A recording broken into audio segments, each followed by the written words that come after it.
Livro de Isaías, capítulo 61. Vamos ler os versículos 1 e 2. Amém. Se alguém tem celular ligado, desligue o celular, para nós ter toda a nossa atenção focada aqui na sua palavra. Isaías, capítulo 61, versículos de 1 a 2. Todos podemos ler? Diz assim a palavra do Senhor: O Espírito do Senhor Deus está sobre mim, porque o Senhor me ungiu para pregar boas novas aos mansos. Enviou-me a restaurar os contritos de coração, a proclamar liberdade aos cativos e abertura de prisão aos presos, a apregoar o ano aceitável do Senhor e o dia da vingança do nosso Deus, a consolar todos os tristes. E outras traduções, a consolar todos os que choram. Algumas traduções mudam, mas eu creio que os irmãos leram mais ou menos isso que eu li aqui. Sim? Vamos falar com o Senhor agora em uma palavra de oração, curva a tua fronte e vamos orar juntos aqui. Querido Deus e precioso Pai, até aqui estivemos entoando cânticos, louvores de adoração a Ti, para Te exaltar e Te glorificar, porque reconhecemos a Ti em todos os nossos caminhos e sabemos que Tu tens o controle de nossas vidas.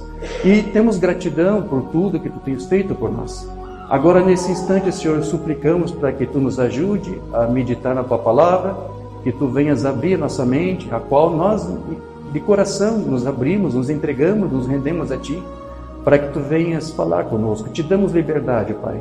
Fala com cada um dos Teus filhos, que a instrução da Tua palavra venha servir de conforto, de consolo, de instrução, de conhecimento, de direção. Porque é a Tua palavra que faz isso e nós necessitamos disso. Precisamos da Tua palavra para que ela nos guie, nos direcione, nos fundamente e nos dê a direção correta para como atuar como filhos Teus. Aqui estamos com esse objetivo, para ouvir um pouco mais de Ti, aprender algo mais de Ti, para o nosso amadurecimento. Queremos amadurecer mais como filhos e filhas Tuas. E crendo que Tu nos socorre, que Tu nos ajudará nesta noite, nessa petição que Te fazemos desejar, nós Te agradecemos. No maravilhoso nome do Senhor Jesus Cristo. Amém, Senhor, graças a Deus. Sublime graça do Senhor, que a um infeliz salvou. Eu cego fui, mas vejo já. Perdido ele me achou. Graças a Deus. Podem tomar vossos assentos.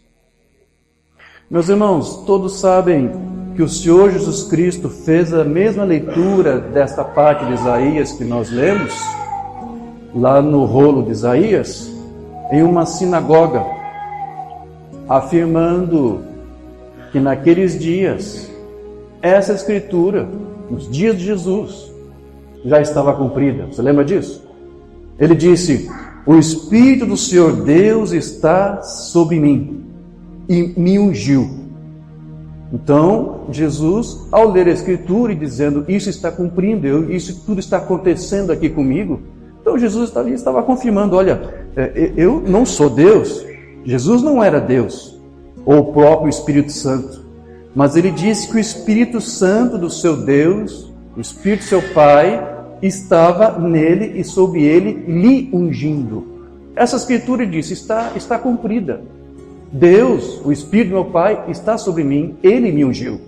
Fez de mim Emanuel, Deus conosco. Então, nós sabemos que Ele, na verdade, não nasceu desta forma.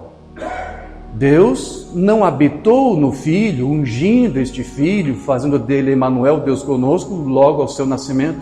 O irmão Branham, quem nos esclarece, nos diz isso claramente em sua mensagem, que Deus, o Espírito, seu Pai, lhe ungiu, dali uns 30 anos depois do seu nascimento.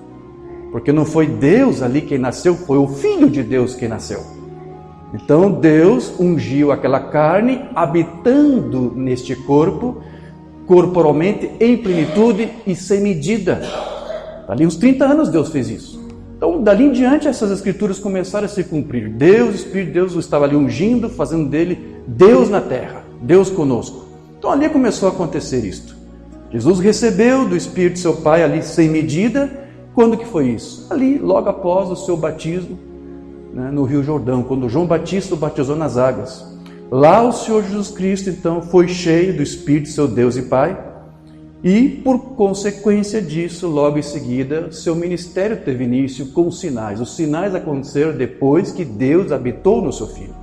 Por isso que você não tem registro de alguma coisa que o Filho tenha feito, né, antes do seu batismo, não tem registro. Tem livros apócrifos falando que o menino Jesus já fazia sinais, mas tudo isso é uma mentira.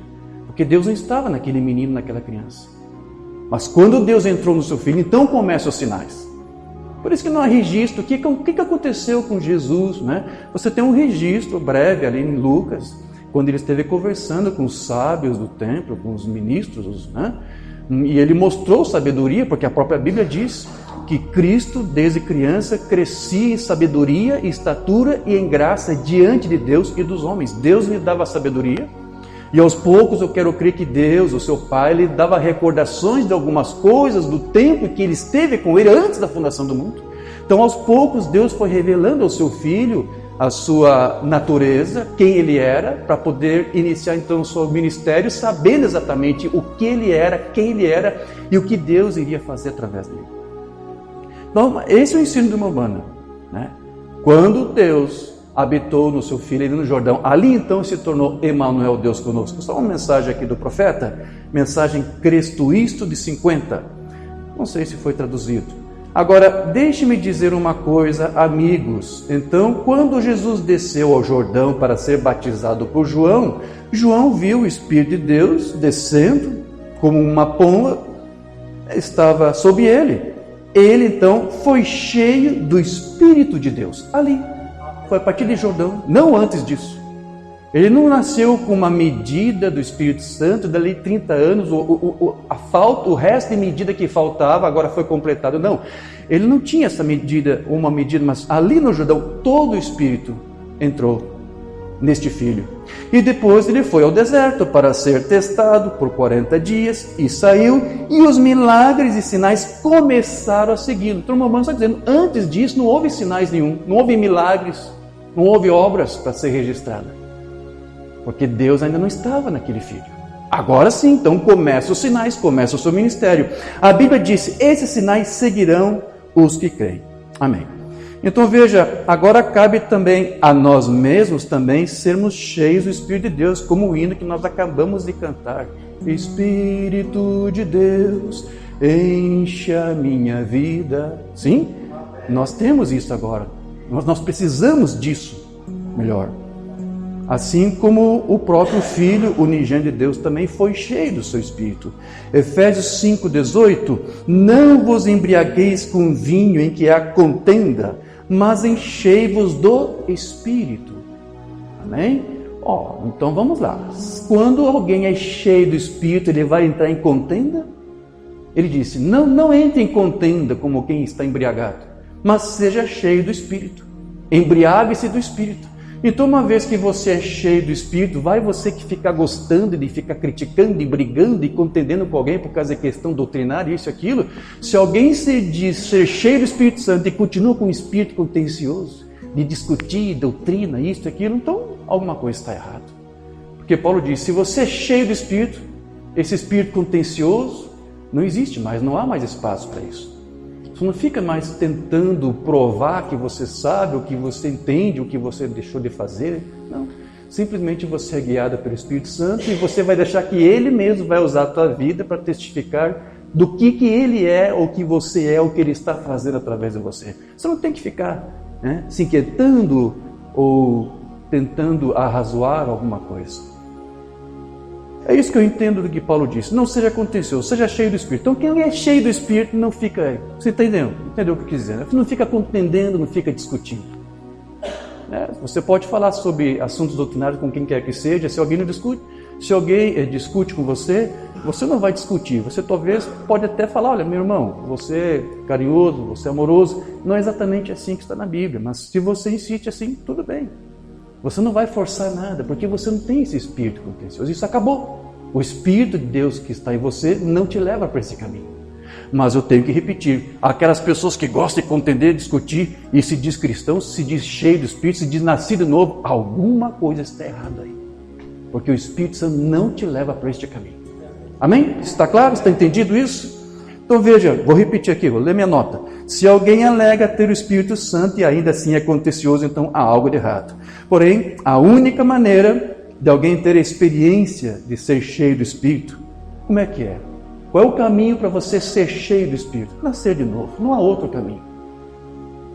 Não há uma permuta, não há uma troca aqui, você tem que nascer de novo. É o caminho para que você seja cheio do Espírito, de forma que você não seja mais como um contencioso, como qualquer outras pessoas do mundo. Quero ler outra mensagem aqui do profeta, mensagem expectativa de 61. Bem, você diz, eu pertenço à igreja metodista, minha mãe pertencia lá. Oh, isso é um neto. Deus não tem isso. Você é um neto da igreja metodista. Você é um neto da igreja pentecostal. Vamos trazer para a mensagem, meu pai, minha mãe, meu avô, meu bisavô pertencem à mensagem, então o que você é? Então você é um neto, um bisneto. Mas Deus não tem nada disso. Mas Deus não tem nenhum neto. Cada homem e mulher tem que nascer de novo individualmente. Lembra o que João disse lá, em João capítulo 1? Aqueles que são chamados de filhos de Deus não são pela vontade do homem, não é pela vontade da carne, sim, mas de Deus. Então você não é feito filho de Deus pela tua própria vontade ou pela vontade de um terceiro ou do sangue. Uma parte lá da escritura que estava esquecendo. Ninguém é filho de Deus por causa de sangue, ou seja, porque você vem de uma linhagem de crentes, de filhos, não. Você é filho de Deus pela vontade de Deus, pelo beneplácito de Deus. Então, você tem que ser nascido novo individualmente, filhos e filhas de Deus. Isso é o que os torna cheios do Espírito e cheios de vida. Graças a Deus, nós cremos nisso. Então, sem o novo nascimento, alguém que reclama aí estar cheio do Espírito vai estar apenas enganando a si mesmo, apresentando-se, na verdade, aí como um falso adorador. Nós já temos visto aí em algumas ocasiões que Jesus, ele era Deus em plenitude, enquanto que nós, inclusive o próprio Mombrana, disse que nós somos Deus em uma medida. Todos nós somos pequenos Messias, sim, pequenos logos de Deus. Então nós temos Deus em nós, mas não da forma como Cristo tinha Deus nele.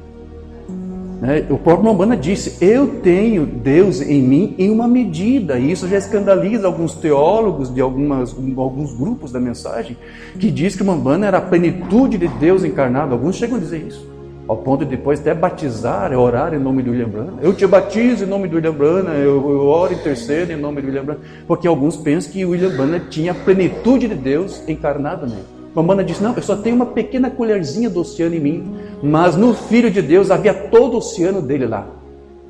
Eu só tenho uma porção, vários sermões ele diz, eu só tenho uma porção do Espírito em mim, assim como você também tem. Mas nós temos que ter. Mas essa pequena porção que nós temos é o suficiente para nos encher e ser guiados por Ele, e perseverar e prevalecer contra todas as hostes do mal. É o suficiente. Amém? Porque nós temos direito a promessas. E as promessas são nossas porque não tivemos que fazer nada por elas. Cristo já fez por nós, nos deu, nos outorgou tudo isso gratuitamente. Você tem direito a ter uma vida cheia do Espírito Santo, você tem direito a ser batizado pelo Espírito Santo, você tem direito à cura divina, você tem direito a todas as bênçãos redentoras do Calvário, porque já foram pagas na cruz do Calvário por mim e para você. Tudo isso é nosso, é um direito nosso. Basta agora você crer simplesmente e tomar posse disso. Graças a Deus. Mas veja, a questão que nós deveríamos levantar aqui não é exatamente de o quanto do Espírito, da medida, da porção do Espírito nós temos. Mas tudo bem, uma banda disse que ele só tinha uma porção do Espírito, e nós também temos, mas vamos lá, eu acho que eu não tenho a mesma medida que o Mambana tinha, porque o Mambana, com a medida pequena que ele disse que tinha, ele fez muita coisa assim, muitos sinais, muitos milagres, muitas maravilhas. Então, eu vou aceitar como o Mambana disse, eu também tenho uma medida, mas não sei se é a mesma medida que ele tinha, eu acho que é bem menor. Ele tinha uma medida maior. Veja, não é questão de você ficar questionando isso. A questão aqui que nós deveríamos levantar não é o quanto que nós achamos ou pensamos que nós temos da medida de Deus em nós. O que nós deveríamos considerar é o quanto de nós o Espírito de Deus tem. O quanto de você permite que Ele tenha. É com isso que você tem que se preocupar. Será que tudo que você tem, você deixa Ele ter também? Ou será que tem uma parte da tua vida que você não deixa ninguém tocar, nem o próprio Deus pode tocar? Porque, aqui Deus, aqui tu não lida. Não, aqui essa porta do coração está fechada para o Senhor, é só eu. Eu tenho minha vontade, eu tenho os meus direitos, tenho minhas vindicações, tenho minhas razões, então aqui o Senhor não toca. Bom, então Deus não tem tudo de ti. É com isso que você tem que preocupar-se. Porque para você ser cheio do Espírito Santo, o que você tem que fazer? Você tem que permitir que tudo de você seja dele também. Então você não pode fazer exceções. Deus, aqui isso eu posso fazer, porque a tua palavra diz que eu tenho que fazer, tudo bem. Mas há algumas coisas, Senhor, que eu não concordo, eu não penso assim, eu quero fazer diferente, eu quero interpretar diferente, eu quero levar a coisa dessa outra forma. Bom, então você não está deixando a tua vida ser toda dele, porque você está negando uma parte. Então você nunca poderá ser cheio do Espírito Santo e, por consequência, nascido de novo. Então, para você ser nascido de novo, ser cheio do Espírito, você tem que se permitir ser todo dele, deixar ele ser realmente o teu Senhor. Deixe que toda a tua vida seja dele. E ele vai dar a medida de unção que ele achar necessário você ter para ter uma vida como cristão, ou até para fazer sinais, ou ter um ministério, não importa, seja o que for, ele vai te dar, mas ele só vai te dar alguma coisa se você permitir dar tudo o que você tem para ele. Faça isto. E você verá os sinais de Deus na tua vida. Amém? Você crê nisso? Graças a Deus. Então, meus irmãos, vamos ler aquela escritura, porque eu li aqui Isaías, certo? Onde fala, o Espírito do Senhor Deus está sobre mim, mas eu quero ler aquela escritura onde Jesus leu essa escritura aqui, lá na sinagoga, está lá em Lucas 4, a partir do versículo 17.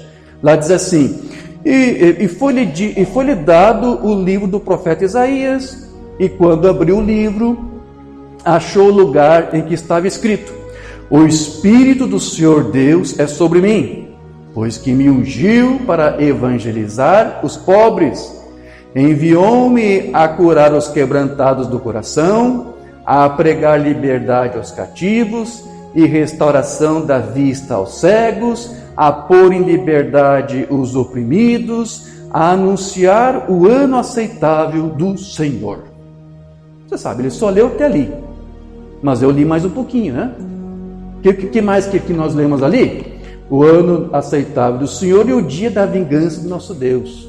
Mas Jesus não quis ler essa parte, né? Você sabe, Mambana gostava de explicar por que ele não queria ler essa parte. Ele só leu até onde disse aqui.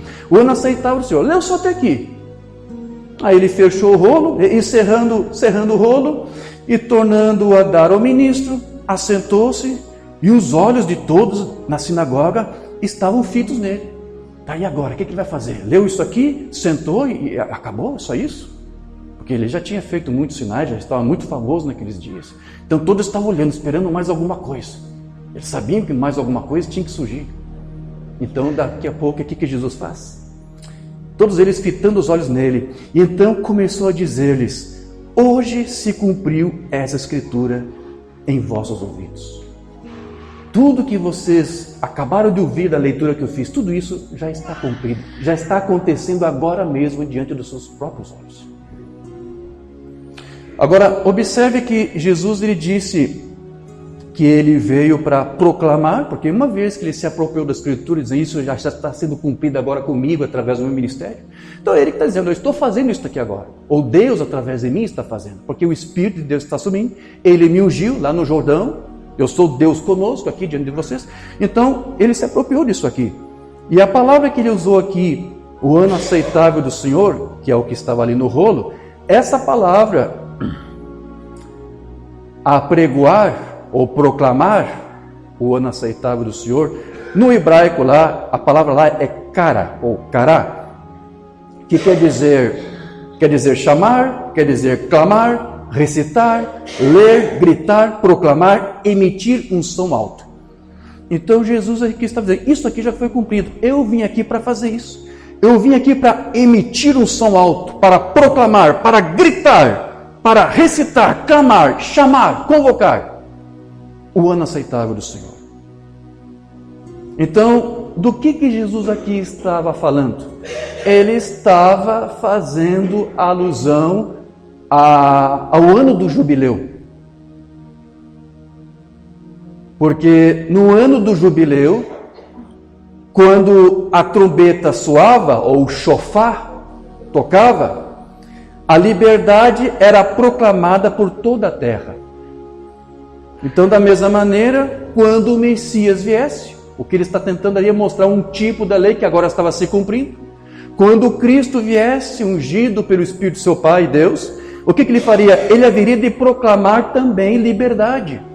Liberdade agora para todo o seu povo, liberdade para a igreja, liberdade essa que seria concedida para todo o povo de Deus, para abandonar a servidão do pecado. Então, você vai entender isso quando você ler lá as Escrituras, que eu quero ler para você, que fala sobre isso, porque Jesus está fazendo alusão ao ano de jubileu, ou se você preferir, a Escritura de Isaías está fazendo alusão a isso. Então, lá em Levítico 25, a partir do verso 8, diz assim: também contará 7 semanas de anos, 7 vezes 7 anos, de maneira que os dias das 7 semanas de anos te serão 49 anos. Então, no mês 7º, aos 10 do mês, farás passar a trombeta do jubileu. Vão tocar o shofar. No dia da expiação, fareis passar a trombeta para toda a vossa terra. É a festa de Yom Kippur. E santificareis o ano 50º e apregoareis liberdade na terra a todos os seus moradores. O ano de jubileu vos será, e tomareis cada um a sua possessão e cada um a sua família. Então, no 50º ano, o que a lei dizia? Era a lei, o ano do jubileu, melhor. Então, os principais objetivos daquele ano especial era separado por Deus para que o povo então vivesse um ano de libertação, um ano de restauração, um ano de fé, um ano de consagração a Deus. Através de diversas práticas, havia alguns rituais que eram feitos, essa festa de Yom Kippur, a festa de expiação, elas tinham que ser observadas naquele ano aí. Então, este ano de jubileu, ele era anunciado, como disse, pela trombeta aqui, pelo shofar. Então, uma das regras do jubileu tinha a ver com a libertação de escravos. Havia pessoas que às vezes tinham dívidas e não conseguiam pagar. Então, como é que eles faziam para sanar as dívidas? Eles se entregavam a si mesmos como escravos para poder pagar a dívida. E alguns precisavam levar alguns anos para fazer isto.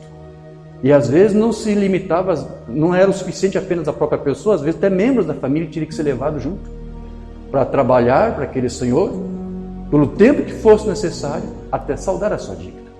Mas o que a lei está sendo dito aqui é que no ano do jubileu, então, não importa se a dívida fosse sanada ou não, havia um tempo específico no ano do jubileu, todo escravo ali era liberto. Todo ele. Certo?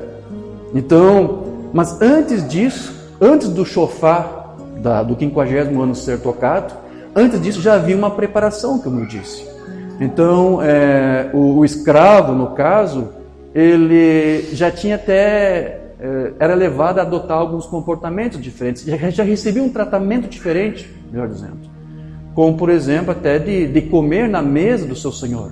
E já era convidado, né, o senhor era obrigado pela lei a chamar o seu servo ali para comer com ele, ceiar com ele, já como que preparando para a libertação que estava prestes para ser concedida a ele. Então havia toda uma preparação. Então, o escravo, ele não poderia ser feito escravo por mais de 6 anos. No 7º, ele deveria ser liberto. Mas se após aqueles 6 anos o escravo gostasse tanto do trabalho, do companheirismo, tivesse uma simpatia tal com aquele senhor, que ele não quisesse mais ser escravo, não quisesse deixar de ser escravo, então você sabe, o Mombana chamava muita atenção disso. A lei dizia que ele era marcado na orelha, não é isto? Então agora ele se tornava escravo para sempre. Poderia haver tantos outros jubileus, não podia mais. Ele aceitou ser um escravo para sempre. Então ele tinha uma oportunidade para ou ser liberto, ou continuar escravo pro resto da vida. Mas existia isso, irmão Jorge? Eu creio que sim. Eu acho que havia algumas pessoas que eram simples, pobres, humildes. Então, se ele se sentia bem tratado, bem cuidado, alimentado, tinha um trabalho, tinha um lugar, um teto para viver, morar, seu servo, se o seu senhor era bom, acho que alguns se sentiam contentes, satisfeitos. Podia ser pouco, mas talvez estava satisfeito. Então, ele aceitava. Né? Se acomodava, tá bom, eu tenho isso aqui, eu tenho que comer, eu tenho um teto para onde morar, então não preciso me preocupar com mais nada, estou satisfeito. Então tem gente, quando você traz para o espiritual, você vai ver que parece que é a mesma coisa. Alguns estão vivendo aí em ministérios que são escravizadores. As pessoas estão ali escravas, mas parece que elas estão contentes. Estão satisfeitos com aquilo ali. Estão satisfeitos com aquela querela que eles estão comendo. Não é a palavra de Deus, mas estão satisfeitos com aquilo. Então aceitam ser escravo daquele ministério, daquele sistema. Tudo isso, você sabe, no natural tipifica o espiritual. Então é isso que acontecia. Você vê isso lá no livro de Êxodo 21, verso 6, que eu não quero ler, só quero aqui registrar, caso você queira anotar isso. Você tem isso comentado lá. Então veja, e não somente isso, não é só questão de escravos. No ano de jubileu, transações envolvendo terras também deviam obedecer à lei do jubileu. O que significava que uma pessoa que vendesse uma terra já não poderia mais vender para uma outra pessoa. E na verdade a venda valia sempre até o ano do jubileu, quando depois ela era devolvida para o seu primeiro dono. Então você vai ali em Êxodo, você vai ver todas essas leis muito bem regulamentadas ali, certo? Então, o ano aceitável do Senhor, o que é? Eu espero que você já tenha entendido. Era o ano de jubileu. O ano de jubileu. Então este dia de jubileu que era proclamado ali por Jesus, que ele estava proclamando, que aconteceu, seria quando? Quando que aconteceu? Ele disse, isso já está cumprido, certo? Mas quando exatamente aconteceu? Você sabe quando? O ano de jubileu, o ano aceitável do Senhor, que Jesus disse que aconteceu, que estava sendo cumprido ali, ele, na verdade, ele aconteceu no dia do Pentecostes. No dia que o Espírito Santo foi derramado sobre a igreja. Eu não sei se os teólogos, os seminários ensinam dessa forma. Talvez não, mas pouco me importa. Estou dizendo isso porque era assim que o irmão Branham interpretava e explicava. Ele dizia, o ano aceitável do Senhor, que era o ano de jubileu, que Jesus veio proclamar, aconteceu na verdade não exatamente naquele dia, mas foi lá no Pentecostes, ou seja, alguns dias depois da morte, ressurreição e ascensão de Jesus. Então veja, não aconteceu exatamente ali, mas Cristo estava fazendo o que? Ele estava proclamando. Então para Cristo era uma coisa já dada como certa. Isso já está cumprido. Isso já é certo, já é vosso. Porque eu estou aqui e eu vou pagar o preço para que você tenha direito a essa liberdade. Eu vou pagar o preço. Então isso já era uma coisa certa, mas não tinha acontecido. Para o irmão Branham, esse ano aceitável se cumpriu na verdade alguns dias depois, lá no Pentecostes. Ali, quando o Espírito Santo foi derramado. Então, o que é o ano aceitável do Senhor? Essa dispensação atual em qual vivemos. Nós estamos ainda hoje, nos dias de hoje, vivendo esse ano aceitável do Senhor, o ano de jubileu, que é essa dispensação do Espírito Santo, que começou lá no Pentecostes e até agora está aqui. Amém? Mas eu quero ler para você uma mensagem onde uma Bona trata sobre isso, para você ver que é assim que ele interpretava, era assim que ele explicava. Tu sabes todas as coisas, mensagem que ele pregou lá em 52. O dia de Pentecostes veio completamente há 1900 anos. Nunca chegará até que Jesus venha. É porque parece que faltou um pedaço aqui da fita. Tá? Agora é a hora. Agora é o tempo. Agora é a hora aceitável. Este é o ano aceitável do Senhor. Este que estamos vivendo agora. E que Jesus disse que se cumpriu lá nos seus dias. Amém? Mas já passou muitos anos. Não interessa a linguagem, que a palavra ano para Deus, um dia, 1000 anos, não importa. Você sabe como é que Deus vê isso. Não existe tempo para Deus. Certo? Então, este é o ano aceitável do Senhor. Agora é quando a cura deve ser. Agora é quando os milagres acontecem. Agora! Este é o ano aceitável. Este é o ano de jubileu, o ano de libertação. Agora é quando Cristo está se revelando.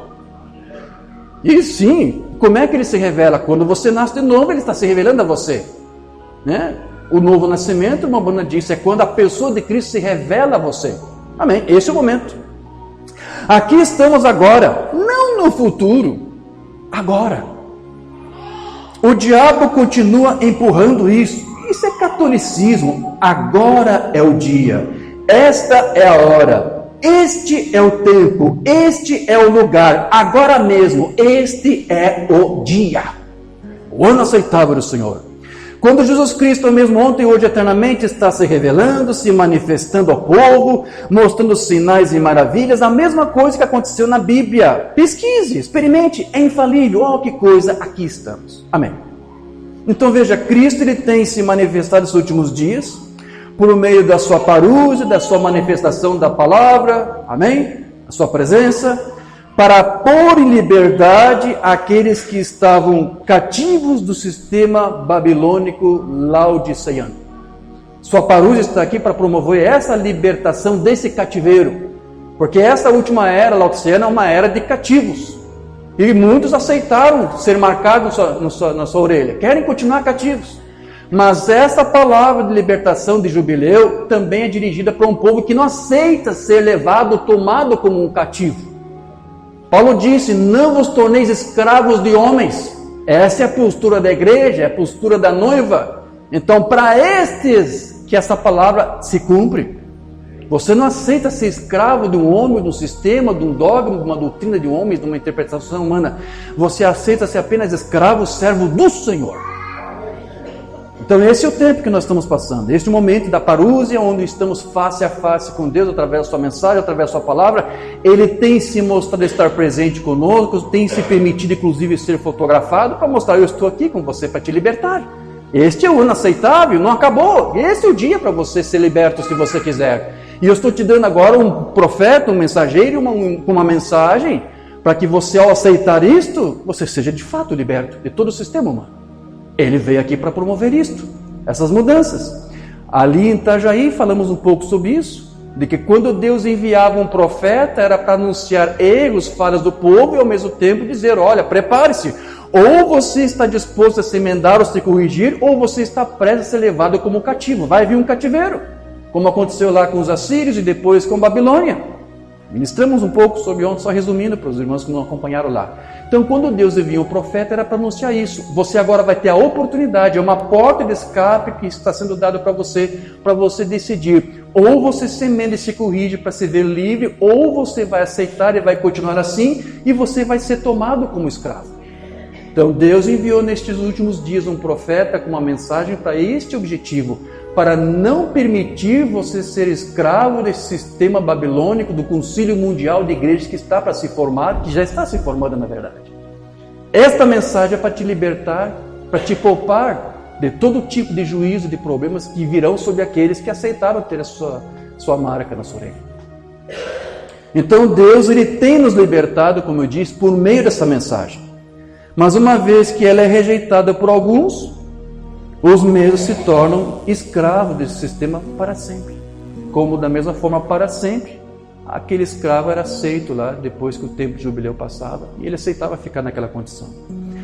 Uma mensagem aqui do Mombrana, o ano de jubileu que ele pregou em 54. Se você observar, temos alguns dos mesmos costumes. Jesus, ele lia as Escrituras, então baseava seu ensino nas Escrituras. Oh, que maravilha! Jesus baseava o que ele ensinava na própria Bíblia. Todos nós fazemos isso. Às vezes era contrário ao que o povo judeu pensava que fosse, mas ainda assim, quem poderia acusá-lo? Ele era o Senhor da glória. Ele leu ali onde Isaías disse, ele me ungiu para pregar o ano aceitável do Senhor. Então, quando ele fez aquilo, fechou e enrolou o livro e o colocou sobre a mesa, voltou-se para o povo e disse, esse dia se cumpriu esta palavra diante de vós.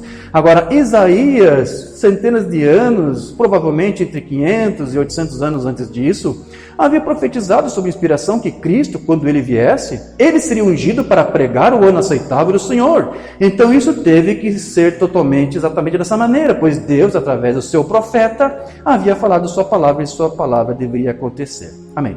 Quero ler mais alguma coisa aqui? A marca da besta, 56. Jesus veio para prenunciar, ou melhor, antecipar o povo do próximo ano de jubileu. Ele foi à sinagoga de Cafarnaum, sentou-se, pegou a escritura e abriu Isaías 61, verso 1, e leu essa escritura: o Espírito do Senhor está sobre mim, ele me ungiu para pregar o ano aceitável do Senhor, para libertar os cativos, dar vista aos cegos. E quando terminou a leitura, ele se assentou e devolveu a escritura ao sacerdote. Ele disse: hoje essa escritura se cumpriu em seus ouvidos e olhos. Vê isto, pois ele estava dando advertência da vinda do grande derramar do Pentecostes. É isso, é assim como vamos ensinar. O que é o ano aceitável do Senhor? É o Pentecostes que estava para vir. Então não estava exatamente cumprido ali como ele disse.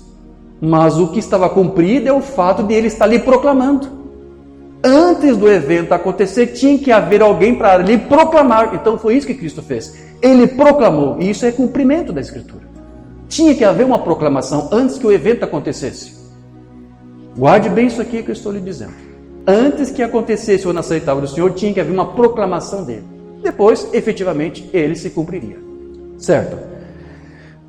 Então, somente quem está realmente livre de todos os sistemas dos homens é que pode ser cheio com o Espírito Santo.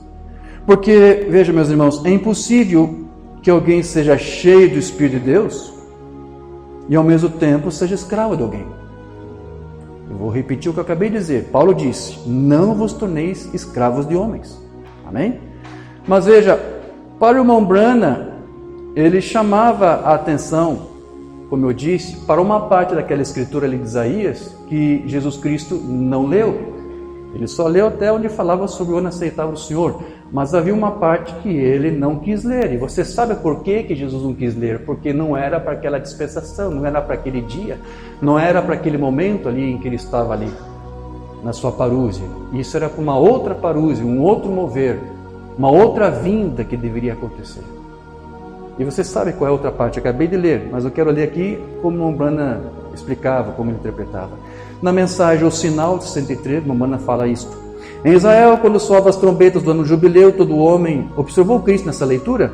Ele unicamente leu a metade, porque somente a metade dela se aplicava àquele tempo, vê? Ele me enviou a restaurar os contritos do coração, proclamar liberdade, assim por diante, veja, mas ele e o ano aceitável do Senhor. E o resto, o dia da vingança do nosso Deus, não é isso? O resto, ele nunca leu aquilo, porque não era para aquele dia, não era para aquele tempo. Ele colocou o pergaminho lá, pois isso é para este dia, vê? E ele só leu parte dele, a parte que era para o seu dia. Agora, isto é o que ele vai fazer hoje, o dia da vingança do nosso Deus. E isso é o que ele vai fazer hoje. Também não é para o futuro, já começou hoje o dia da vingança do nosso Deus. Você está entendendo o que o amor está dizendo? É isso que ele está dizendo, por meio do seu Espírito ungido para a igreja hoje. Agora é a hora. Agora é o tempo. Recebam, gente, recebam. Como vemos os grandes tempos do fim, as intermitentes luzes vermelhas em todo lugar, na natureza vemos a natureza piscando a luz, o tempo está próximo. O que o Mamãe está dizendo? Veja os sinais dos juízos, os princípios de dores aí acontecendo. E isso faz parte desse dia da vingança do nosso Deus, que é para hoje, já está começando. Então, o tempo está próximo, ela está no mundo, vemos isso nos céus, no mar, nas nações, por todos os lados. Você viu o que aconteceu agora na Índia? Vários trens ali se bateram, contaram 300 mortos hoje de manhã, não sei se para quantos já não aumentou. Tudo isso, cada coisinha que você está vendo, faz parte disso que está sendo prometido que ia acontecer. Certo? Porque é o juízo de Deus sobre a terra. Então, como foi nos dias de Ló, como o Espírito Santo operou por meio daquela carne humana lá, que foi Deus manifesto em carne, como Deus habitaria no homem, ele habitou em sua noiva naquele dia, mostrando o mesmo sinal. Jesus disse que seria a mesma coisa nos últimos dias. Entende do que o Mambana aqui está falando? Deus estaria aqui outra vez em carne humana, como teve nos dias de Ló, nos dias de Abraão, debaixo dos cavaleiros de Mãe. Deus outra vez estaria aqui. Para quê? Para fazer uma proclamação. Deus, na carne humana do seu Filho, esteve ali proclamando o ano aceitável do Senhor. Dali a pouco, o que aconteceu? O ano aceitável do Senhor. O Espírito Santo veio sobre a igreja. Então agora o Mambana aqui está tentando explicar para você que Deus outra vez estava ali, na carne humana de um profeta, para proclamar algo que depois irá acontecer. Assim como Jesus proclamou e logo em seguida aconteceu o que ele proclamou, então Deus agora desce, se manifesta em um profeta, em carne humana, em uma medida, como ele mesmo disse que tinha, certo? Para proclamar o dia da vingança do nosso Deus. Você está entendendo? Deus já fez essa parte.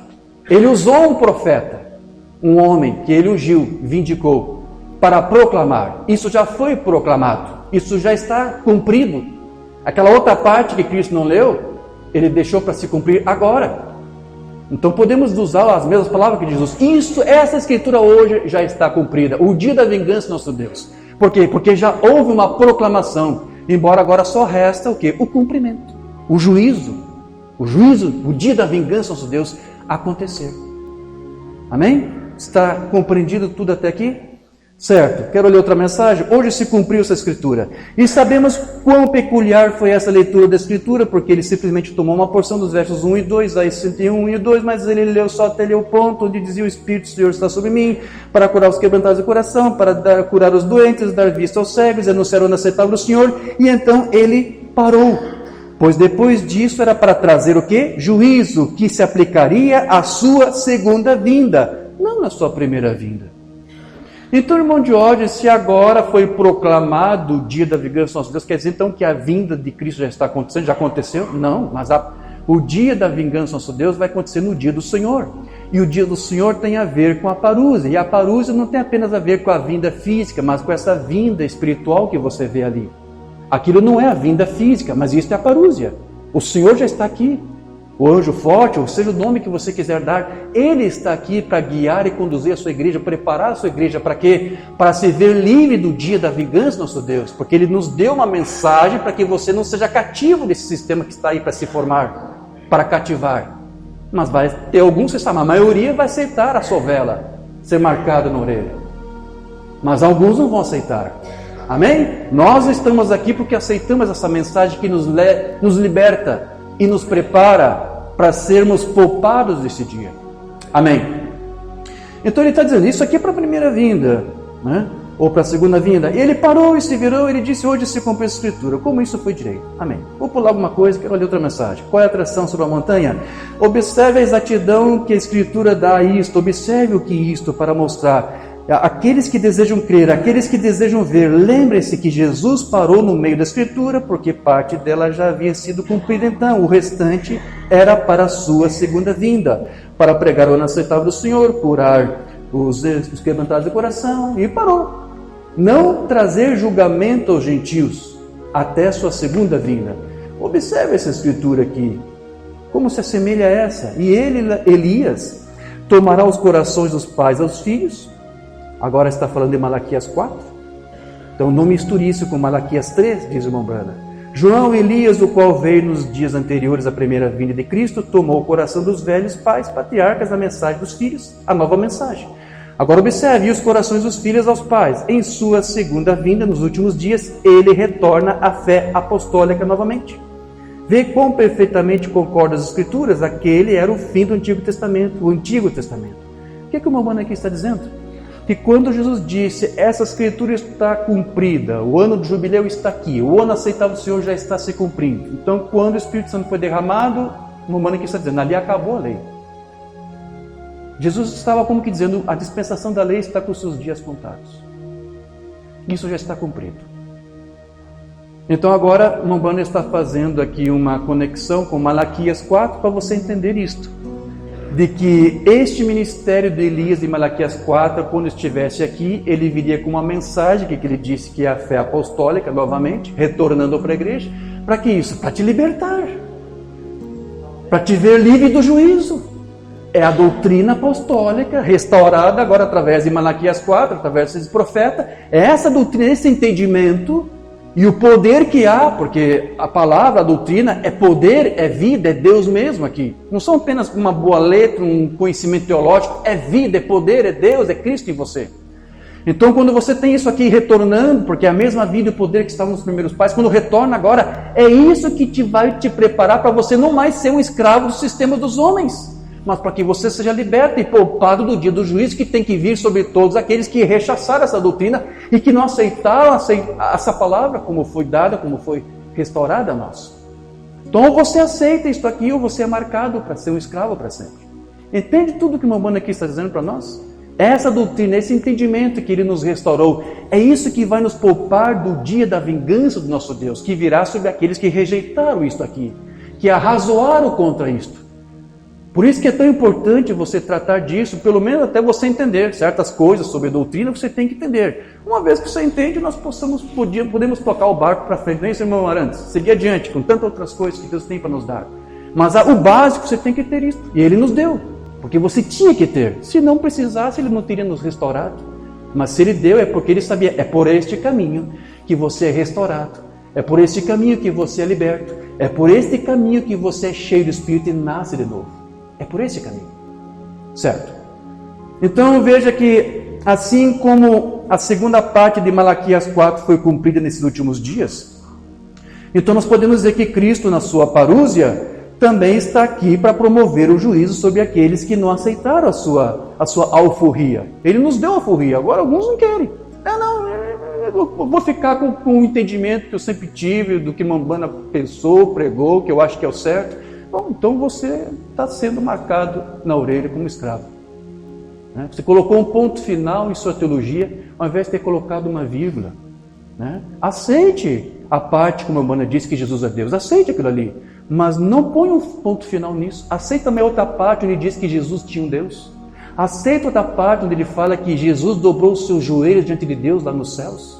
Então Deus toma o seu filho e disse: meu filho, assenta-te aqui a minha mão direita, até que eu ponha todos os teus inimigos por escabelo dos teus pés. Aceita a parte onde o irmão Bana disse: agora nós temos dois, o Pai, e do Pai vem a luz, que é o seu filho. Aceita a outra parte. Não ponha um ponto final na sua teologia. Então agora esse ministério do Filho do Homem voltou para quê? Para neste último dia anunciar ou proclamar o juízo e o dia da vingança do nosso Deus. Senão, vejamos como que o mestre dessa mensagem, o irmão Oliveira, tratou sobre isso. Não escandalize, eu quero ler aqui alguma coisa. Limos alguma coisa sobre o irmão Oliveira ontem. Quero ler rapidamente aqui alguma coisa que ele falou, que nos explica a mensagem e o próprio ministério do irmão Branham. No seu sermão que o irmão Oliveira pregou em 87, os ungidos dos últimos dias, número 10. Ele pegou o sermão do irmão Branham, e ele lia e comentava. Lia parágrafo por parágrafo e comentava. Então isso aqui já era o número 10 daquele estudo. Porque o Bombana disse: Li, eu quero que você pegue as minhas fitas, parta em pedaços e dê para o povo. Foi uma comissão que o Bombana deu ao irmão Oliveira. Então ele fazia, ele pegava um sermão, às vezes ficava meses com aquele sermão, até ler e comentar tudo. Então no comentário do número 10 ele vai dizer aqui: para proclamar o ano aceitável do Senhor. Então Jesus em Lucas 4 fechou o livro, portanto há um período entre o dia da vingança do nosso Deus e o conforto daqueles que choram.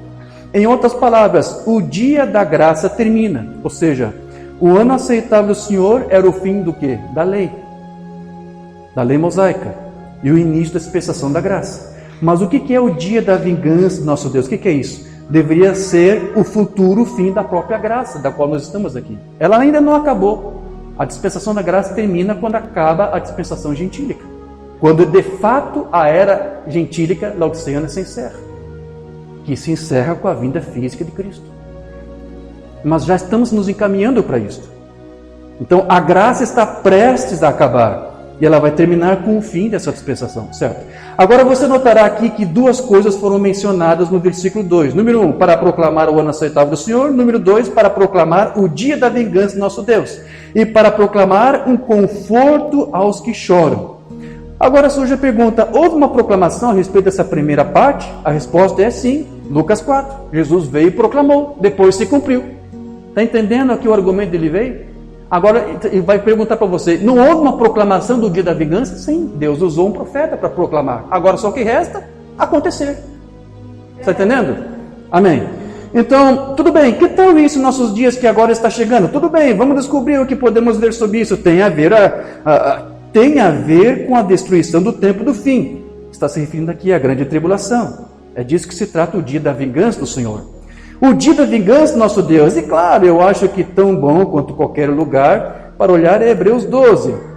Vede que não rejeiteis o que fala, porque se não escaparam aqueles que rejeitaram o que na terra os advertia, muito menos nós se nos desviarmos. Bom, eu vou pular para ganhar o tempo aqui. Por isso, tendo recebido um reino que não pode ser abalado, retenhamos a graça pela qual servamos a Deus agradavelmente, com reverência e piedade, porque o nosso Deus é um fogo consumidor.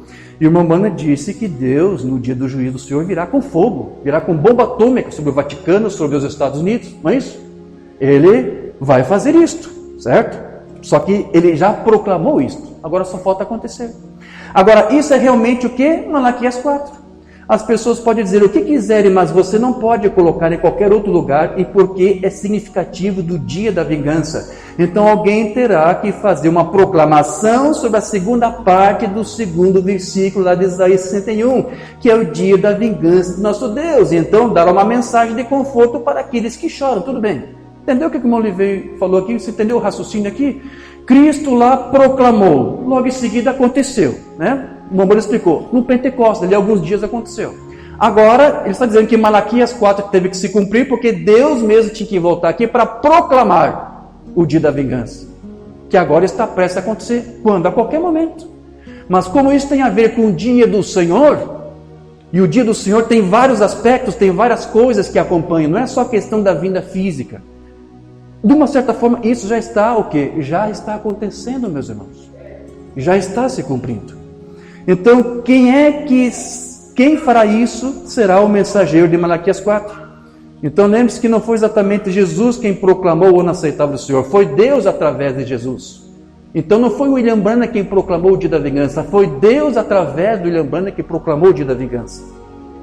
Agora, você está aqui alguns sermões onde você vai ver Deus através da cara do William Branham proclamando o dia da vingança do nosso Deus. Porque essa proclamação já aconteceu. Mensagem de acusação. Eu acho que é uma das primeiras mensagens dele vinha à sua mente, sim. Porque ele acusa e logo em seguida ele proclama. Eu hoje acuso este bando de ministros ordenados em seus credos e denominações. Eles estão crucificando o povo próprio Deus, que eles alegam que amam e servem. Eu acuso esses ministros no nome do Senhor Jesus em suas doutrinas que alegam que os dias dos milagres passaram, que o batismo em água de Jesus não é suficiente e que não é correto. Sobre qualquer dessas palavras que eles têm substituído por credos, eu os acuso como culpados e o sangue de Jesus Cristo sobre suas mãos, por crucificarem novamente o Senhor Jesus, a segunda vez. Eles estão crucificando a Cristo ao público, tirando deles a coisa que tinham obrigação de estar lhes dando. E eles substituíram alguma outra coisa em alguns no seu lugar, um credo de igreja, pela popularidade. Porque sabe, a mensagem, a doutrina de Cristo não é uma coisa popular. E eles querem ser populares, então eles sacrificam essa doutrina apostólica que foi restaurada para não perder sua popularidade. Jesus disse, ou antes, não Branham, tanto faz, né? Deus, através aqui do profeta, você vai pagar caro por você fazer isso. Por você comprometer essa doutrina por popularidade, por companheirismos. É dura essa palavra. Portanto, eu acuso este grupo de clérigos de hoje. Eu acuso esta geração no nome de Jesus Cristo, sob a autoridade da palavra de Deus. Vocês o estão crucificando novamente. Assim eu acuso este alto e polido bando que vai à igreja de rejeitadores de Cristo desde este dia. Vocês, com suas formas de piedade, crucificam o meu Cristo a segunda vez, ao dizer às pessoas que essas palavras são para outro dia e isto não é para este dia. Eu os acuso. Vocês são culpados do mesmo crime de que eles foram no dia da crucificação. Arrependam-se e voltem a Deus ou perecerão. Proclamação de juízo. Está entendendo? Deus agora é um profeta proclamando o dia da vingança. Arrependam-se de estar crucificando essa doutrina, essa palavra pela segunda vez. Então este foi o papel do irmão Branham, meus irmãos, que foi de proclamar o dia da vingança de nosso Deus com suas advertências. Ele sabia que mesmo que as pessoas não se importassem com o que ele estava dizendo, essa era a sua responsabilidade. Redenção pelo poder, que ele pregou em 54. Quanto tempo temos aqui? Não quero me demorar muito. Ok. Aqui ele vai dizer, com toda a pregação eu disse, às vezes parece, disse eu para minha esposa, às vezes parece que não adianta nada. Sabe, nós ministros, às vezes, carnalmente, naturalmente, fazemos nossos pequenos desabafos. Aqui o irmão Branham fez para sua esposa. Às vezes eu faço também para a irmã Rebeca, às vezes até faço para algum irmão, porque às vezes nós ministramos, nós pregamos, nos esforçamos, como comentei com o irmão Arantes. Às vezes eu, no meu ministério, que é de fazer... Meu ministério é mais didático, você sabe, né? A gente gosta de mostrar as coisas e provar isso e aquilo, por Bíblia, por mensagem. E às vezes você gasta um bom tempo para fazer essas pesquisas, e você se prepara e ministra, e quando você vê que o povo não deu muita atenção, e às vezes é temas que você tem um trabalho duro e árduo ali para você passar a informação mais precisa possível. E às vezes você carnalmente pensa, as pessoas não dão importância, não se interessam. Dá vontade de realmente parar com tudo e desistir. Até desabafei umas vezes, o próprio irmão Brian disse isso. Ele disse, irmão George, continue. Porque se às vezes você com todo esforço ganha só uma alma, isso já valeu por todo o teu esforço. Ok, tudo bem. Então o irmão Branham também tinha esse momento de desabafo. Olha, parece que eu prego, mas não adianta nada. O povo não entende, o povo não aceita, o povo não se corrige, continua tudo do mesmo jeito, parece que estão gostando de ser escravos do sistema. Então o irmão disse, olha, parece que não adianta. Mas ele vai dizer, mas eu tenho que ser a voz de advertência de qualquer forma, independentemente do que as pessoas façam sobre isso. É assim que tem que ser todo ministro nessa mensagem. Independente se estão dando ouvidos ou não, né, irmão Nantes? Nós temos essa responsabilidade, pregar, falar. Não importa qual vai ser o resultado. Como a Umbanda mesmo disse, eu não sou responsável com o que você vai fazer com o que eu estou te dizendo. Eu sou responsável apenas de te entregar o que Deus me disse para te falar. Faça o que você quiser com isso. É essa a postura que cada ministro na mensagem tem que ter. Não importa se vão aceitar, não importa se vão gostar, não importa se vão criticar. Isso aqui é doutrina, isso é teologia, isso é dualismo, isso é testemunho de Jeová. Não importa. Apenas fale e deixe o resto com Deus. Certo? Porque essa é a mensagem da proclamação da vingança do dia do juízo do Senhor. Essa mensagem é para trazer vingança sobre os que rejeitam isso e dizem, isso não tem nada a ver. Pronto. Essa é a postura de alguém que já foi marcado, que já está condenado, já está julgado. O juízo já começou para essa pessoa, não é lá para o futuro, já está julgado aqui a sentença. Olha lá, ele já está julgado por sua incredulidade. No trono branco, só que vai acontecer o que lá? A sanção do juízo, porque aqui ele já foi julgado pela sua postura, pela sua atitude. Já está julgado. A coisa toda já se cumpriu para ele. Certo? Então eu tenho que pregar o evangelho de qualquer maneira e dar testemunho da ressurreição e do poder de Jesus Cristo. Desde que eles o abandonem e deem as costas, Deus os julgará no julgamento por isso. E ele já está proclamando isso aqui. Eu sou apenas responsável pela pregação e os outros ministros também que pregam o evangelho. Isto. Estamos apenas responsáveis de transmitir essa palavra, anunciar isto. Deixa o resto, o resultado, para Deus. Certo? Se você acha que não está tendo a colheita que você acha que deveria ter, não importa, não olhe para isso. Isso é uma visão humana, não olhe isso. É Deus quem faz a colheita. É Ele quem está semeando, é Ele que vai ceifar. Certo? Outra mensagem aqui, eu quero me avançar para nós concluirmos. A invasão dos Estados Unidos. Como você pode ficar quieto se você é um homem de Deus, uma mulher de Deus, e conhecer e ver o pecado e coisas tais, empilhadas e pesadas e tudo assim, e ver almas humanas indo para o inferno, milhões por dia, e permanecer quieto? Você não pode fazer isso. Alguém disse para mim aqui, você pensa que pode parar isto? Eu disse, não, eu não posso parar isto, porque Deus disse. Porém, um dia, no tribunal do juízo, eles vão baixar a grande tela, ligar a câmera além e a gravação daquela fita vai ser tocada. E eu vou permanecer e ouvir isto. E eu desejo ouvir a minha voz advertindo contra isso. O Umbanda aqui está dizendo, no dia lá que Deus baixar a tela, não sei se vai ser tela, se vai ser uma fita, se vai ser um fita cassete, se vai ser um DVD, um Blu-ray, não sei o que vai ser lá, mas no dia que Deus colocar lá o filme todo, eu quero me ver lá proclamando o dia da vingança do nosso Deus. É isso que ele está dizendo. Deus me julgará quando a minha voz for contra isso. Sim, Senhor, quando nós vemos esta vida, esta geração revivida novamente ali no juízo, certamente nós estamos vivendo um tempo terrível. E aí está. Umbanda, ele esteve aqui então para proclamar o dia do Senhor e dizer que esse dia do Senhor estava próximo. Amém? Vamos para o livro das Eras, página 33. Nós sabemos que o dia do Senhor não é, se não é o sábado nem o domingo, então o que é? Bem, digamos assim, hoje certamente não é o dia do Senhor. Este é o dia do homem, é o efetuar do homem, a obra do homem, a igreja do homem, a ideia de adoração do homem, tudo do homem. Porque é o mundo, o cosmos do homem. Mas o dia do Senhor está chegando, que é o mesmo dia da vingança. O dia do Senhor e o dia da vingança do nosso Deus é tudo a mesma coisa. Entenda isso. Na teologia do William Branham é assim. Então quando ele diz o dia do Senhor está chegando, ele está dizendo o dia da vingança está chegando. Mas tem que haver uma proclamação antes que aconteça, antes que chegue. Sim, acontece justamente que nesse tempo da revelação de Jesus Cristo, João foi arrebatado pelo Espírito, foi transportado pelo Espírito ao grande dia que está chegando. O dia do Senhor vem quando os dias dos homens terminarem. Os reinos deste mundo tornar-se-ão então reinos do nosso Deus.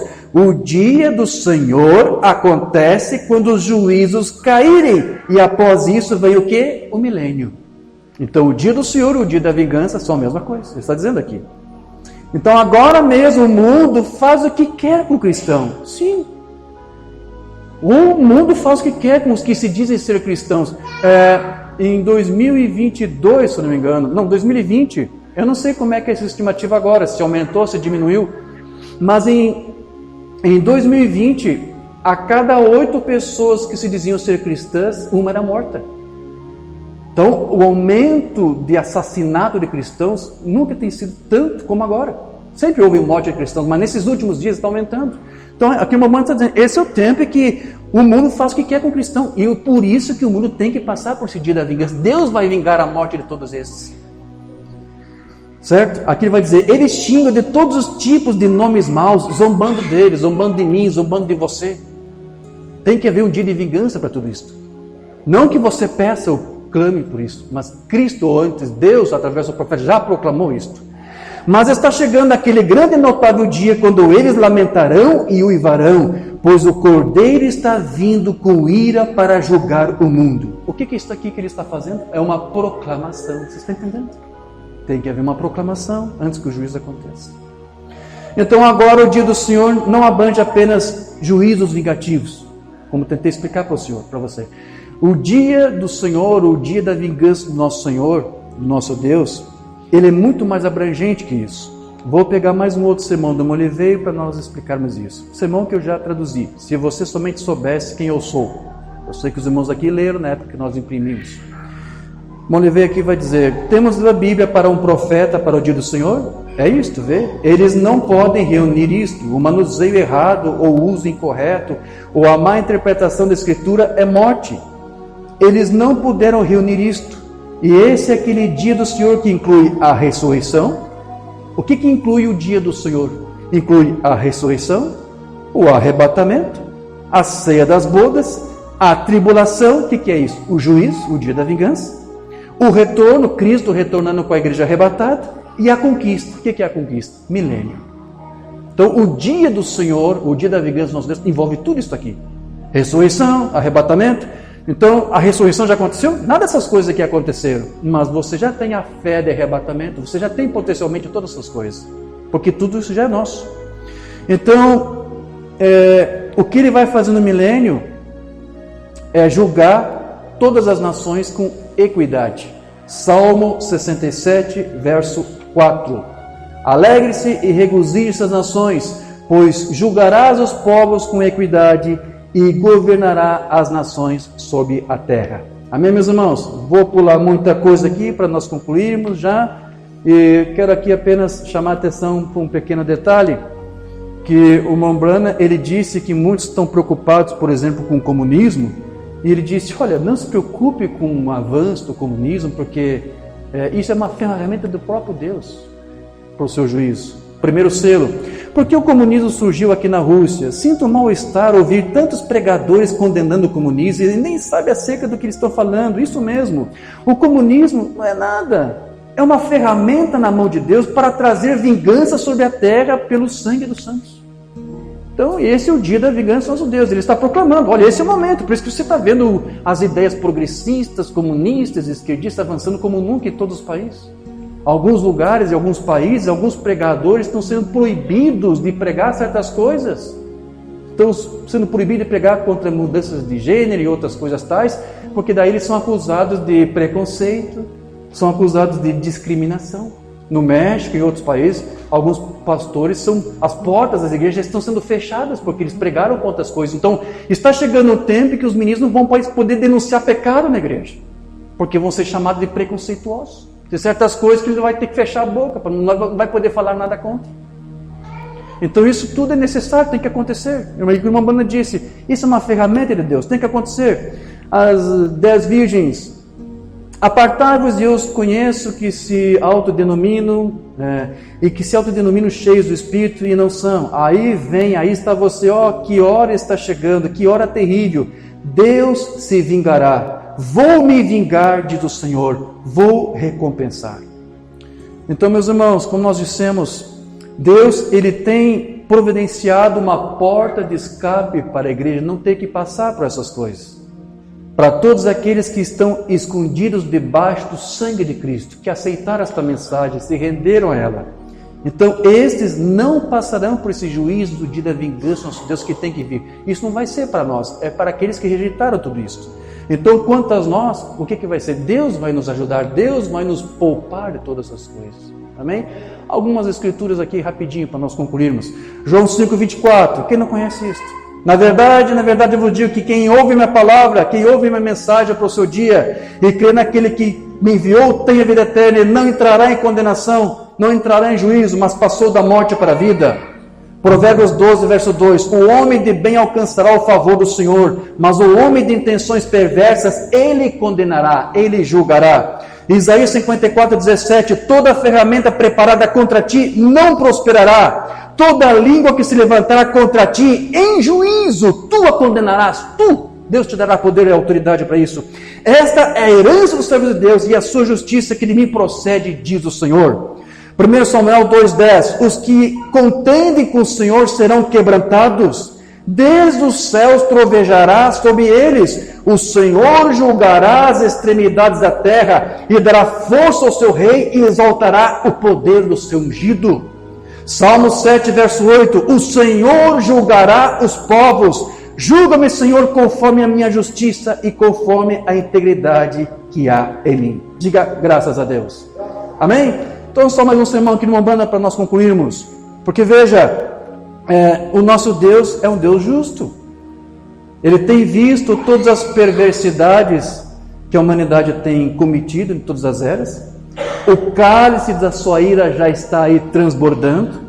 Deus, Ele vai julgar todas as nações por todas as injustiças praticadas, oriunda de todas as suas políticas corruptas e iníquas. Meu irmão disse aqui na mensagem, perguntas e respostas número 2 de 54, para nós concluirmos aqui. Senhor, esta é a hora, o tempo em que talvez homens e mulheres, Senhor, em todo o mundo verão que a grande hora do julgamento se aproxima, quando Deus julgará todas as nações em suas posições políticas. Não importa se é direita, se é esquerda, Deus vai julgar todos eles, sem exceção. Em todos os lugares, em cada parte, todos devem suportar os julgamentos de Deus. E Pai, estamos tão felizes em saber que há uma fuga daquelas pessoas que desejam escapar. Esta mensagem cria uma porta de fuga para você não ser marcado na orelha, para você se libertar, para você livre. Agradecemos, Senhor, esta mensagem está dizendo, tem nos dado uma fuga, certo? E esse caminho é por meio de Jesus Cristo, amém? Que é a geração de Davi, e nós te agradecemos, querido Pai, por já enviá-lo à terra, que ele era o meio que podíamos ir. Tu intercederias por nós e tiraria nossos pecados para que escapássemos da ira e da condenação de Deus. Nós sabemos que a ira está por vir e que, como João disse no passado, fuja da ira que está por vir. Então, meus irmãos, esse dia vai vir para que todos os reinos se submetam ao único Rei, nosso Senhor e Salvador Jesus Cristo, para que então Ele reine e possa também reinar paz sobre todos nós. Amém? Leia isso aqui e concluo. Miqueias 4:3. E julgará entre muitos povos, e castigará nações poderosas e longínquas, e converterão as suas espadas em paz, e as suas lanças em foices. Uma nação não levantará a espada contra outra nação, nem aprenderão mais a guerra. É aquela última parte lá que o irmão Livei citou, que faz parte do dia do Senhor, a conquista no milênio. Lá cessará tudo. Haverá um só Deus, um só Rei, um só Senhor, sobre tudo e sobre todos. E Deus tem nos agraciado com uma mensagem que nos prepara a fazer parte desse reino. Você já faz parte agora desse reino, tudo isso já é teu. Amém? Diga graças a Deus. Se coloque de pé, vamos falar com o Senhor agora em uma palavra de oração. Amado Deus, querido Pai Celestial, agradecemos por esse tempo maravilhoso que nos proporcionou para rever tudo isso, entender o que exatamente Tu fez através do Teu Cristo lá, quando Ele abriu o rolo de Isaías, quando Ele proclamou lá o dia, o ano aceitável do Senhor, E quando tudo depois veio se cumprir, exatamente, porque ele mesmo disse, isso já está cumprido, isso já é vosso. E agora nós entendemos que nesse tempo do fim, tu fez a outra parte, que o teu filho não quis ler. Tu proclamou através de um profeta mensageiro o dia da tua vingança. Tudo está prestes a acontecer, mas nós lemos, isso nos conforta, que isso não é para nós. Tu nos poupará disso. Tu nos guardará e nos livrará de todo mal. Então, Senhor, faça esta obra em nosso meio, que tu nos livre de tudo isso. Mas antes, fortaleça os nossos pés nesses caminhos. Se algum filho teu ainda está com problemas, se está um pouco confuso em suas ideias, sua mente, seu coração, Senhor, que esta mensagem pobre, simples, humilde, possa ajudá-lo a se endireitar, a se corrigir, porque esse ainda é também um ano aceitável para que possam ser curados, libertos, e que eles saiam da sua cegueira e possam enxergar, que eles sejam tirados do cativeiro e sejam de fato libertos. Este ainda também é o ano aceitável do Senhor, ao mesmo tempo que o dia da vingança também já está para se cumprir. Então, Senhor, confirma essas escrituras naqueles que são teus filhos. Se algum enredado, se alguém está preso ainda, que essa doutrina, que essa palavra possa chegar às suas vidas, às suas mentes, aos seus corações e sejam de fato transformados, sejam nascidos de novo e cheios do teu Santo Espírito. Nós temos ouvido tantas coisas maravilhosas, temos aprendido tantas coisas, mas, Senhor, é necessário que tu venha completar isso nos enchendo. Encha-nos com teu Santo Espírito, encha-nos a nossa vida, pois nós queremos ser um vaso, queremos ser realmente tabernáculos do Deus vivo. Então, Senhor, toca nossas vidas de uma forma especial, que essa palavra realmente venha se cumprir em nossas vidas, que venhamos ser de fato epístolas escritas por Ti mesmo, para que todos lá fora possam ler e fazer de nós testemunhas de Ti e dessas verdades, que com sinais e maravilhas nos acompanham. Tu livrou Enoque para que ele não visse a morte. Nos livre, Senhor, para não vermos a morte. Nos guarde e livre de todo mal. É o que nós te pedimos e te agradecemos, no maravilhoso nome do Senhor Jesus Cristo. Amém? Digam todos graças a Deus. Aleluia. Amém. Graças a Deus. Antes de passar aqui a palavra para o nosso querido irmão Arantes, eu quero me despedir de você e agradecer pela oportunidade que o irmão Arantes me concedeu de abrir as portas do tabernáculo para estarmos aqui, termos esse momento gostoso de companheirismo em torno da palavra do Senhor. Eu sempre me sinto bem porque há um bom espírito aqui que nos permite ter essa liberdade de falar das coisas de Deus. Eu gosto de falar disso com este povo peculiar, que eu sei que é um povo zeloso e temente das coisas de Deus. Então, muito obrigado pelo tempo que você me permitiu para estar aqui e falar dessas coisas. Que Deus nos guarde, que Deus nos abençoe e oremos uns pelos outros. Embora não é sempre que estou aqui, saiba, estou sempre aqui em oração por vocês. Que Deus os guarde, que Deus os abençoe, que Deus esteja com cada um de vocês. Amém? Deus os abençoe em nome de Jesus. Amém. Agradecemos ao nosso irmão Diógenes. Para nós é muito importante que nessa jornada de fé também a gente já ter companheirismo correto com a palavra de Deus. É muito difícil, mas quando temos, se mantemos fiel à palavra de Deus e guardamos os companheirismos corretos. Eu fico pensando, quando ele estava falando sobre esse assunto, Jesus falou mais do inferno do que do céu. Então isso é uma advertência às nossas vidas também. Quando vêm as advertências que foram trazidas por um profeta, é bom ficar com as nossas orelhas em pé. É isso importante para a gente crescer e poder saber que muitas coisas, coisas pequenas, a gente deixa e se mantém fiel à palavra de Deus.